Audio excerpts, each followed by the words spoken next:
Assalamualaikum warahmatullahi wabarakatuh. Halo adik-adik, bagaimana nih kabarnya? Semoga sehat selalu ya.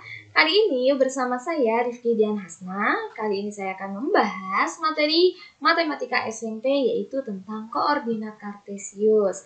Nah, mungkin bagi adik-adik yang sudah belajar bisa banget nih sambil dipelajarin kembali ya materinya tentang koordinat kartesius. Oke, kita di sini akan bahas tuntas apa saja sih yang dipelajari di dalam koordinat kartesius. Nah, apa yang kita pelajari? Klik di sini. Oke, jadi di sini ada 3. Yang pertama adalah materi PowerPoint dulu, ya.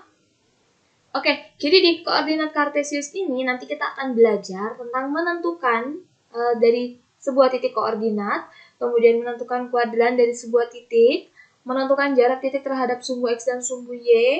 Kemudian yang keempat, menentukan bangun datar yang terbentuk dan luasnya dari gabungan beberapa titik. Yang kelima, menentukan garis sejajar dan tegak lurus. Yang keenam, menentukan titik tengah. Dan yang ketujuh, menentukan titik berat. Mari kita bahas satu persatu. Oke, jadi di sini adalah gambar dari koordinat kartesius. Koordinat kartesius ini terdiri dari 2 sumbu, yaitu sumbu yang mendatar, ini namanya adalah sumbu X. Kemudian sumbu yang tegak lurus atau vertikal namanya adalah sumbu Y. Nama lain dari sumbu X itu adalah absis. Jadi kalau misalkan berabsis sekian, berarti itu sumbu X-nya. Dan sumbu Y punya nama lain. Nama lain dari sumbu Y di sini adalah ordinat. Jadi dalam penyebutan untuk nama sumbu Y bisa juga diganti dengan kata-kata ordinat. Jadi ini harus diingat-ingat ya. Nah, koordinat kartesius ini mempunyai 4 kuadran. 4 kuadran, di sini ada kuadran 1, kemudian ke sebelah kiri kuadran 2, ke bawah kuadran 3, dan ke samping kuadran 4. Di sini sudah ada keterangannya. Absisnya positif, ordinatnya positif, itu untuk di kuadran 1. Maksudnya apa? Karena kalau di kuadran 1, daerahnya kan yang ini. Kalau kita lihat, sumbu X-nya dia bernilai positif. Dan sumbu Y-nya dia juga bernilai positif. Misalkan kita lihat lagi kuadran ketiga. Absisnya negatif, ordinatnya negatif. Karena kuadran 3 letaknya di sini, di sebelah kiri bawah, kita lihat di sini tuh negatif semua sumbu Y-nya dan sumbu X-nya pun juga negatif. Nah, jadi itu harus diperhatikan mana yang positif, mana yang negatif.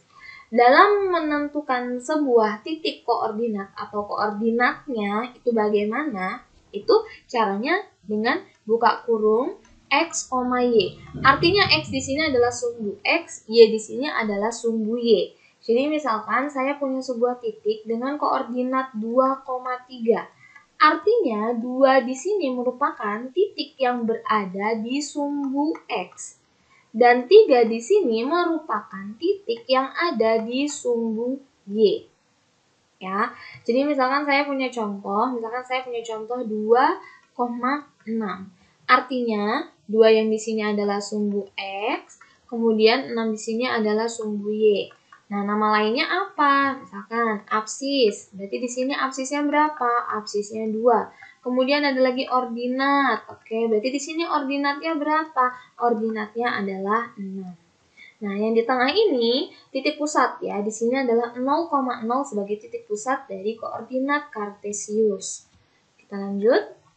Menggambar titik pada koordinat kartesius. Gambarlah titik A 3,3. 3 di sini artinya dia sebagai sumbu X dan 3 yang kedua dia sebagai sumbu Y. Kita lihat mana sumbu X yang 3. Oke, di sini. Sumbu Y-nya juga 3 di mana? Di atas. Oke, kita gabung saja. Gabungnya seperti ini. Ya. Menggabungkannya menyesuaikan atau sejalan dengan garis di bidang kartesius, di bidang koordinat kartesius ini. Nah, ini disebut dengan titik A. Kemudian ada lagi titik B. Min 3,3 berarti ini adalah X, 3 yang di bawah dia sebagai Y. Min 3,3, sumbu X-nya min 3 berarti ada di sebelah kiri. Sumbu Y-nya 3 berarti ada di atas. Kemudian sama kita garis-garis. Nah, titik temunya berarti di sini ini sebagai titik R. Kemudian ada lagi titik D, min 3, min 3. Maka min 3 di sini X-nya adalah min 3, Y-nya pun juga min 3. X-nya min 3 di sebelah kiri, Y-nya min 3 di bawah. Nah, sekarang kita gabung. Ini boleh menggunakan garis putus-putus ataupun tidak ya. Ini garis putus-putus ini hanya membantu dalam menentukan titik koordinatnya. Dan yang terakhir adalah titik M. 3 di sini sebagai sumbu X dan min 3 di sini sebagai sumbu Y. 3-nya sumbu X-nya adalah di kanan, kemudian min 3-nya ini di bawah. Nah, tinggal sama di garis-garis saja. Ini namanya adalah titik M. Seperti itu cara menggambar titik dari koordinat kartesius. Nah, di sini ada sebuah peta ya dalam koordinat kartesius. Di sini ada sebuah peta dalam sebuah bidang. Di sini ada berbagai macam nama tempat. Nah, di sini kita juga bisa menentukan titik koordinatnya itu berapa. Misalkan di sini saya mau mencari titik koordinat dari pos 3. Pos 3 ini terletak sumbu X-nya adalah 3, sumbu Y-nya adalah min 3. Berarti koordinatnya adalah 3, min 3. Atau misalkan saya mau mencari titik koordinat dari tenda 3. Oke, tenda 3. Tenda 3 letaknya di sini. Sumbu X-nya ini dia adalah min 2. Ya, karena di sini angkanya min 2. Dan sumbu Y-nya dia 0. Kenapa sumbu Y-nya 0? Karena dia letaknya tepat di garis. Ya, tepat di garis 0. Jadi sumbu X-nya min 2, sumbu Y-nya adalah 0. Artinya kalau misalkan saya buat sebuah titik koordinat berarti min 2, 0. Nah, kemudian ini sekarang untuk kuadran ya. Nah, misalkan di sini ada sebuah titik yang dia tuh ada di garis. Misalkan saya mau tulis tempat-tempat apa saja yang ada di kuadran 4. Di kuadran 4 itu ada tempat apa aja sih? Nah, kuadran 4 kan letaknya di bawah sini ya. Yang pasti kelihatan yang pertama adalah pos 3. Kemudian, apa lagi? Nah, kita lihat. Di sini ada tenda 4. Tenda 4 ini letaknya di garis. Kalau tenda 4 letaknya di garis, artinya tenda 4 ini bisa ke kuadran 3 atau bisa ke kuadran 4. Untuk tenda 4 ini. Jadi, untuk kuadran 4 bisa saya tambahkan tenda 4. Pun sama dengan tenda 1 yang di atas ini. Tenda 1 letaknya dia di garis. Kalau di garis seperti ini artinya dia bisa ke atas, bisa ke bawah. Dia bisa ke kuadran 1 ataupun dia bisa ke kuadran 4. Makanya saya tambahkan lagi tenda 1. Dan ada satu lagi yaitu di tengah-tengah ini, pos utama. Pos utama di sini adalah titik pusatnya. Titik pusatnya ini berarti dia tuh bisa ke segala arah ya, ke segala kuadran. Maka di sini saya akan tambahkan pos utama. Jadi seperti itu. Untuk menentukan kuadran ataupun menentukan sebuah titik koordinat. Lanjut lagi. Nah, sekarang kita lanjut ke jarak titik terhadap sumbu X dan sumbu Y. Maksudnya gimana? Maksudnya adalah, misalkan saya punya titik di sini, namanya titik R, atau saya punya titik di sini, saya namakan ini adalah titik P, dan satu lagi, misalkan saya punya titik di sini, ini saya namakan titik Z. Oke. Koordinatnya bagaimana? Koordinatnya mungkin bisa ditulis ya. Saya tulis dulu. Yang pertama titik P. Titik P dulu ya. Titik P itu koordinatnya berapa? 4,1. Maaf, 4,1. Jaraknya bagaimana? Kita lihat titik 4 atau titik P ini. Kita lihat ke sumbu X dulu. Sumbu X itu kan letaknya di bawah nih, sumbunya. Berarti jarak dari titik ini ke sumbu X-nya itu berapa satuan? Kita lihat. Nah, 1 satuan. Berarti dia punya jarak 1 satuan terhadap sumbu apa? Terhadap sumbu X. Kemudian untuk terhadap sumbu Y bagaimana? Nah, kita lihat lagi titik P. terhadap sumbu Y itu adalah sumbu yang vertikal. Kita hitung berapa dia langkahnya. 1, 2, 3, 4. Oke, berarti 4 langkah. Artinya dia mempunyai 4 satuan terhadap sumbu Y. Kalau kita lihat di sini dia kebalik ya. Untuk titik P koordinatnya 4,1, tapi untuk jaraknya itu satu satuannya terhadap sumbu X, 4 satuannya terhadap sumbu Y. Jadi dibalik saja ya. Nah, bagaimana nih dengan titik Z? Saya langsung misalkan ke titik Z. Titik Z itu mempunyai koordinat berapa? Nah, kita lihat. X-nya kan dia 0 nih. Kemudian Y-nya dia -3, berarti 0, -3. Oke. Jaraknya bagaimana? Kita lihat titik Z terhadap sumbu X. Sumbu X kan letaknya di atas ya. Berarti kita lihat berapa satuan? 1, 2, 3. 3 satuan. Artinya adalah 3 satuan terhadap sumbu X. Dia mau di mana aja letaknya, mau itu di bawah ataupun di kiri, tetap hitungannya dia bernilai positif. Ya, jadi bukannya -3 satuan, tapi 3 satuan. Kalau untuk terhadap sumbu Y-nya, karena dia pas di garis tegak nih, berarti 0 satuan atau tidak ada jarak terhadap sumbu Y. Kenapa? Karena dia letaknya sudah di sumbu Y. Jadi seperti itu. Cara menentukan jaraknya.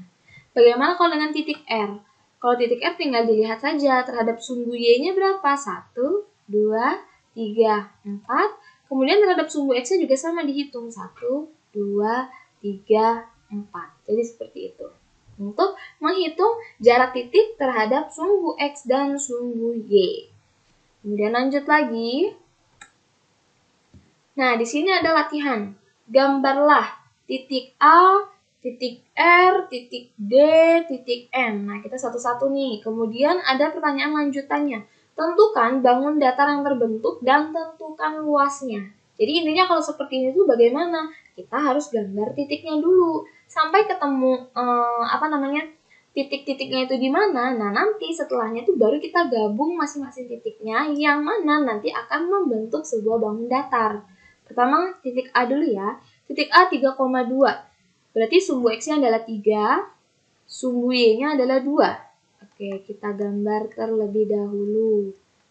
Oke, ini titik A. Kemudian titik R. Titik R adalah 3, -2. 3, -2. 3-nya di sini, -2-nya di bawah. Oke, berarti kita kasih garis di sebelah sini. Ini titik R. Kemudian ada titik lain lagi yaitu titik D. Titik D -3, -2. Oke, -3 berarti sumbu X-nya di sebelah kiri, -2 sumbu Y-nya ada di bawah. Nah, seperti ini. Ini namanya titik D, dan yang terakhir adalah titik M dengan koordinat -3,2. -3-nya sudah, berarti sumbu Y-nya 2. Berarti di sini ya, kurang lebih. Oke, kita cari garisnya. Ini namanya titik M. Nah, kalau kita gabung, ini bisa membentuk sebuah bangun datar. Bangun datar apa yang terbentuk? Nah, kalau kita lihat di sini bangun datar apa yang terbentuk? Yaitu bangun datar persegi panjang. Tuh, kalau kita gambar ya, kalau kita satukan titik-titiknya. Maka bangun datar yang terbentuk adalah persegi panjang. Berarti sekarang kita akan mencari luas dari persegi panjang. Pastikan adik-adik semua hafal rumus dari luas persegi panjang. Luas persegi panjang itu rumusnya adalah panjang kali lebar. Panjangnya yang mana? Panjangnya yang bawah. Kita hitung dulu panjangnya berapa satuan. 1, 2, 3, 4, 5, 6. 6 satuan. Kemudian lebar. Lebarnya berapa satuan? Nah, kita hitung juga. 1, 2, 3, 4. 4 satuan. Berarti 6 dikali 4. Berapa satuan? 24. Karena ini tidak ada keterangan bahwa dia sentimeter, bahwa dia meter, bahwa dia hektometer, dan lain-lain, maka untuk satuannya kita tulisnya 24 satuan luas. Jadi seperti itu. Oke, luas, maaf. Oke. Kita lanjut lagi, setelah kita bahas dari luas ini, kita bahas apa lagi? Yang kita bahas selanjutnya adalah bentuk bangun datar dari gabungan titik-titik.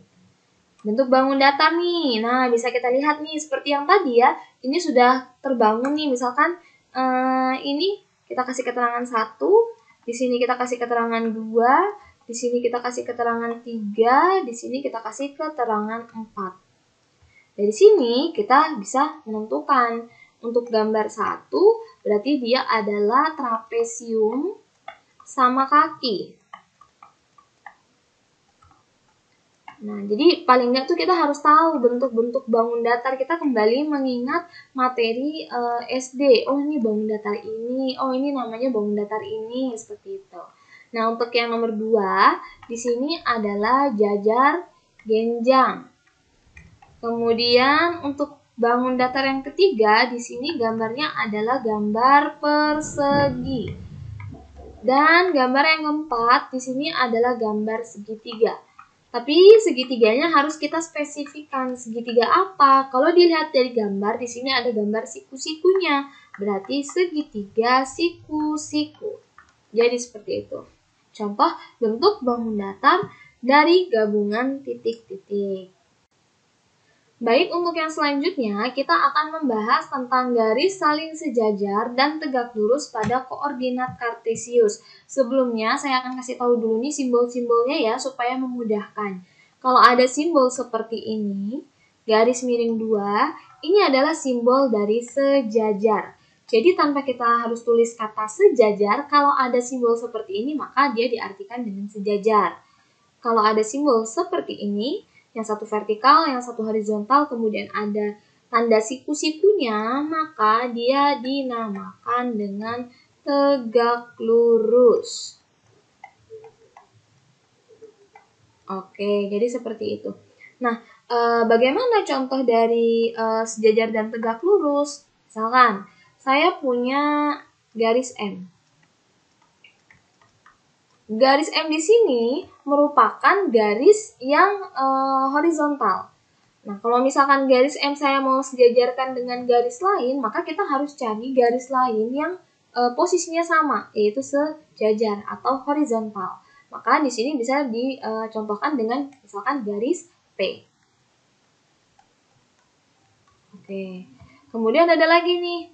Misalkan apa lagi nih yang sejajar? Oh iya, bisa juga dengan sumbu. Misalkan sumbu Y. Sumbu Y itu adalah sumbu yang tegak ya atau yang vertikal. Maka kalau misalkan saya memberikan keterangan sumbu Y sejajar dengan sumbu apa atau dengan garis apa, kita lihat garis yang bentuknya juga vertikal. Oh, di sini garis yang bentuknya vertikal adalah garis M.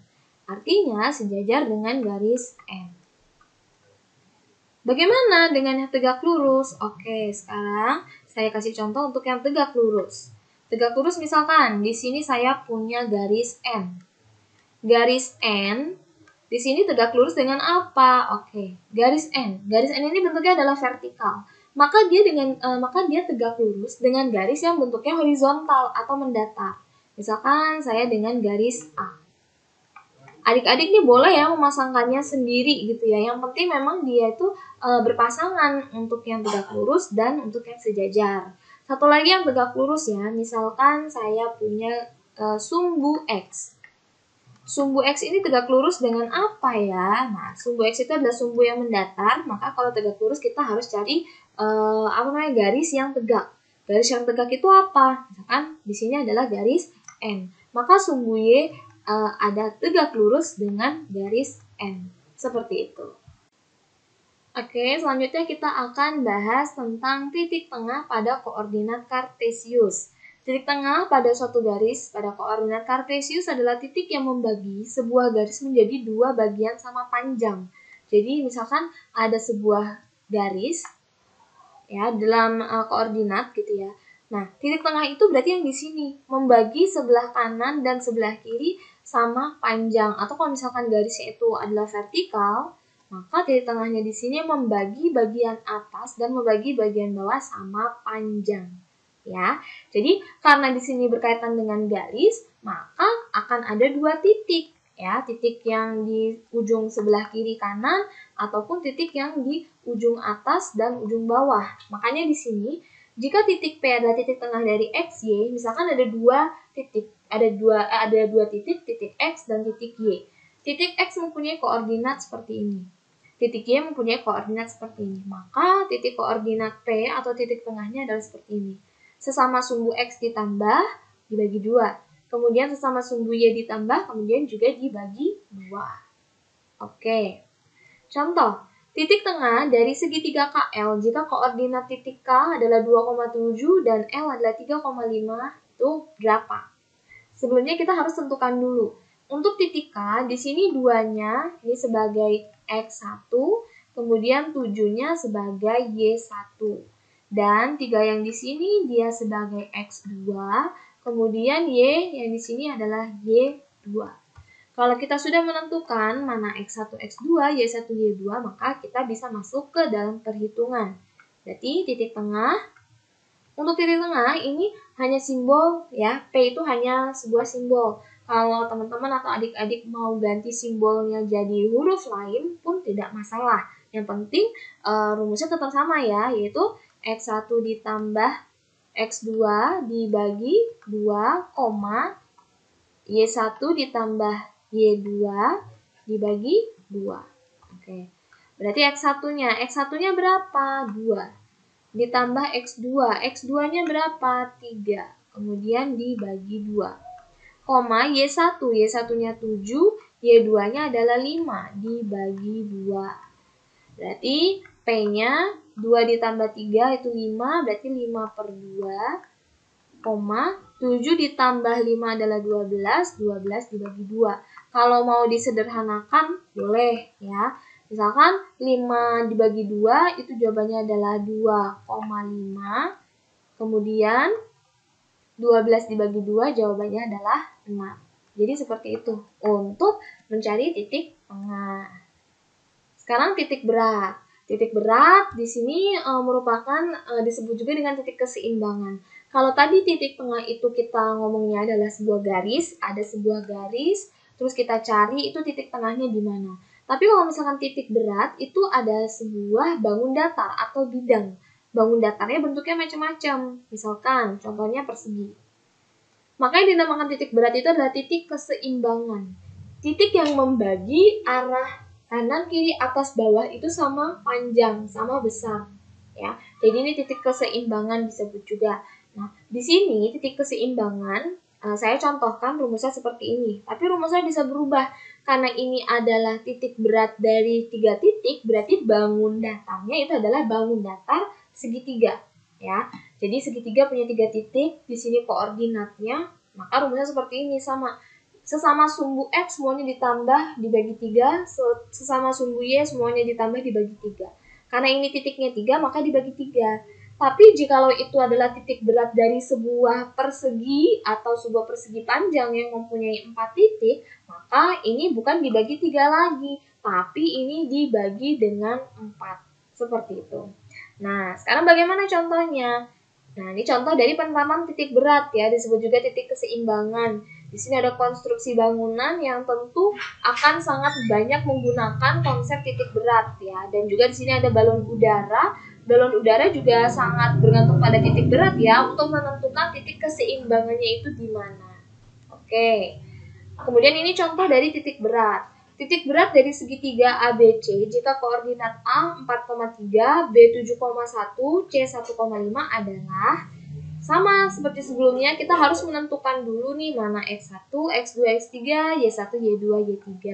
Maka ini sebagai X1, kemudian ini sebagai Y1. Untuk yang di sini sebagai X2, untuk yang satu sebagai Y2, dan yang terakhir untuk satu di sini sebagai X3, dan 5 di sini dia sebagai Y3. Jadi sekarang tinggal kita jumlahkan saja. Kita rumusnya tadi G ya, sama, ini hanya simbol. Kalau misalkan mau diganti dengan huruf-huruf yang lain itu tidak masalah. X1 tambah X2 tambah X3 dibagi 3, Y1 tambah Y2 tambah Y3, ini juga dibagi 3. Berarti G-nya itu adalah X1. X1-nya adalah 4, ditambah X2 adalah 7, ditambah X3 adalah 1. Kemudian dibagi 3. Kemudian untuk Y1-nya adalah 3, Y2-nya adalah 1, dan Y3-nya adalah 5. Kemudian dia juga dibagikan dengan 3. Maka titik koordinat G, 4 ditambah 7 adalah 11, 11 ditambah 1 adalah 12, berarti 12 per 3. Koma, di sini 3 tambah 1, 4, 4 tambah 1 adalah 5. 4 tambah 5 ya, maksudnya 4 tambah 5 di sini 9, berarti 9 per 3. Kalau kita mau sederhanakan boleh, berarti G, 12 dibagi 3 adalah 4, 9 dibagi 3 adalah 3. Jadi ketemu nilai G-nya atau titik beratnya itu adalah 4,3. Nah, implementasi titik berat dan titik tengah pada gambar.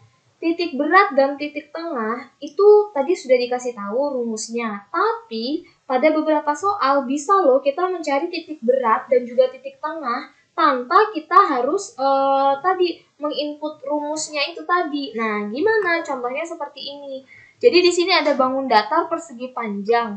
Kita mencari titik tengahnya. Oke. Titik tengahnya itu dapat dari mana? Kita lihat saja di sini ya, misalkan. Oke, sebentar. Nih, garis DC. Garis DC ini di sini berapa jaraknya? 1, 2, 3, 4, 5, 6. 6 satuan. Maka 6 satuan itu bisa dibagi menjadi 2. Titik tengahnya di mana? Ya di sini titik Q. Dia membagi kanan dan kiri sama panjang. Ya, tanpa kita harus menghitung. Tinggal kita lihat saja Q. Oh, Q ini koordinatnya berapa? Tinggal kita lihat, oh, Q itu koordinatnya adalah min 1,1. Pun begitu dengan BC.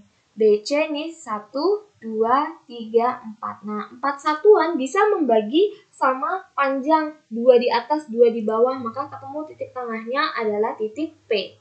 Tinggal kita lihat saja titik P ini koordinatnya berapa. Seperti itu. Tapi kalau misalkan dia itu tidak bisa membagi 2 sama panjang, itu baru bisa kita gunakan rumus. Nah, ini mencari titik berat juga sama. Kita gabungin aja nih titik tengahnya, titik tengah dari masing-masing yang saling berhadapan ya, sampai ketemu titik titik temunya ya, titik temunya di tengah-tengah sini. Nah, inilah yang disebut dengan titik berat. Nah, kita lihat saja dia koordinatnya titiknya berapa, koma berapa. Seperti itu. Ini contoh yang tidak perlu kita hitung ya. Jadi hanya kita tarik garis, maka ketemu titik tengah dan titik beratnya. Nah, tapi kalau misalnya soalnya seperti ini, nah di sini juga karena dia tidak pas gitu ya, kayak misalkan ini deh, kita hitung dari L ke M. 1, 2, 3, 4, 5. Nah, 5 itu kan ganjil ya, tidak bisa membagi atas dan bawah sama panjang. Kalau misalkan bisa gitu langsung ya nggak apa-apa, tinggal dibagi 2 hasilnya koma. Tapi kalau misalkan masih bingung konsepnya pembagian 2-nya itu bagaimana, maka bisa dihitung pakai rumus. Jadi seperti itu. Jadi tergantung saja mana yang bisa dikerjakan secara gambar langsung gitu, mana yang bisa dikerjakan dengan rumus. Nah, di sini ada video tentang koordinat kartesius. Videonya di sini merupakan video saya juga yang membahas tentang titik koordinat, kemudian ada posisi titik terhadap sumbu X dan juga sumbu Y. Nanti linknya saya sertakan di description box ya. Dan yang terakhir adalah latihan soal. Di sini ada beberapa latihan soal dari live worksheet dan juga dari quizzes. Saya akan coba untuk mengerjakan yang live worksheet-nya ya. Oke. Nah, di sini adalah contoh live worksheet-nya. Oke, kita akan mengerjakan ya. Di sini soalnya hanya sedikit, jadi bisa kita kerjakan dengan cepat. Jadi di sini perhatikan titik koordinat di bawah ini, serta tentukan titik koordinat dari masing-masing titiknya. Kayak misalkan titik A. Oh, dia adalah min 3,3. Titik B, berapa nih? Sumbu X-nya min 3, min 3. Oke, titik C. Titik C di sini adalah 3, min 3. Oke, lanjut lagi. Nah, titik tengah.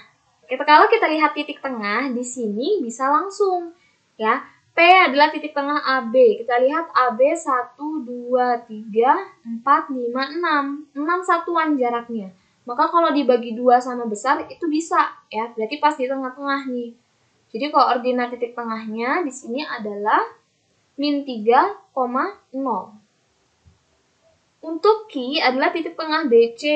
1, 2, 3, 4, 5, 6. Nah, ini juga sama nih. Ini bisa di tengah-tengah nih ya. Berarti ini titik tengahnya adalah berapa nih? 0,-3.